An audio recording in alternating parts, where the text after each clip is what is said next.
Today we are speaking about the third episode of Dragon Ball Daima. This time there are some positives to cover, but also some negatives that definitely could have been handled better. But let me know what you think of this episode down in the comments. The big adventure starts with our crew heading to the edge of the universe, where Fishhead Warp is just hanging around, guiding them into the demon realm. Along the way, Goku plays around with his stuff a bit until it suddenly starts growing. I guess he's getting his first taste of puberty. No one can tell me that wasn't intentional. While Goku is totally hyped about this giant Magikarp, he almost annoys him so much that he nearly doesn't get let through. He only manages to pass because Shin magically gives him pointy ears. Why? No idea. There's some sort of restriction because too many people have been leaving the demon realm, but it's weird that getting in would be an issue too. And why did they remove those ears immediately after they entered his mouth? Seems like keeping the disguise at least until Mini Warp would have made sense. Sure, it's interesting that Shin can do something like that, and I get that it probably wouldn't work on a strong character like Goku for long. But why include it at all if you're just going to drop it right after, especially when it could have actually been useful? Shin couldn't send Kibito the entry code to get into the demon realm, so this might cause them some issues. Meanwhile, the others keep up with tons of exposition as they go. Apparently, the demon realm is divided into 3 realms, and Shin's race, the Glint, are from the second realm. Glorio is only allowed into the third realm, and while all the realms are connected, a seal prevents travel between the 3 worlds.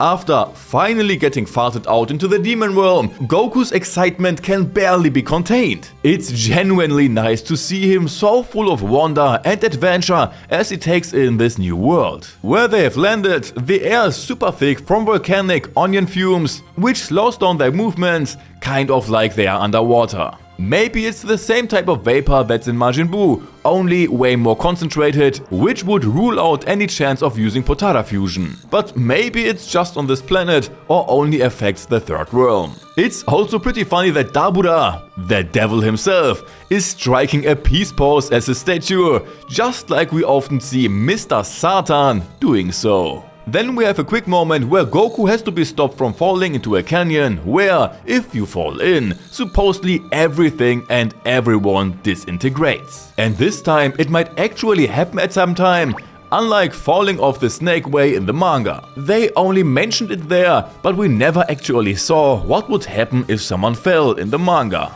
So I really hope they follow through with it this time. And I also hope there's more down there than just a trash can. Right after that, they get ambushed by barbarians, shooting spears, arrows and bows. So they have stuff like that here too? And also laser guns apparently, since Glorio immediately scares them off with one. Now, I'm not the biggest Star Wars fan, since I haven't really watched it, but am I the only one who thinks Glorio seems like a lot of Han Solo?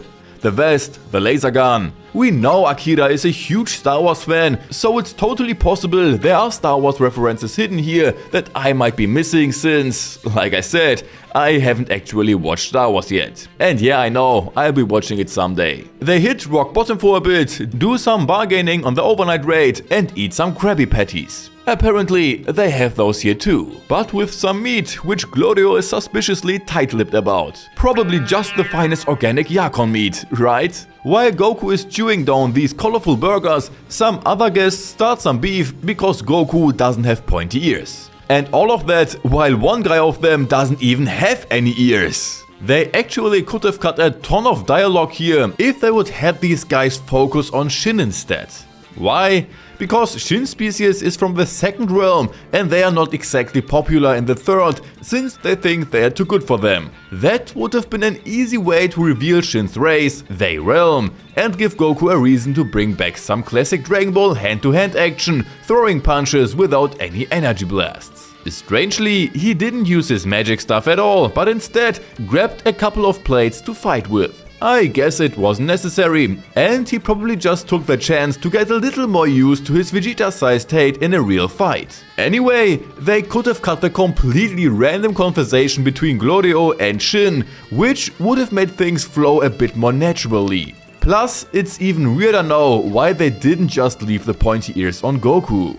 The next morning, they are ready to head out, only to find that the bandits have stolen Glorio's plane as revenge.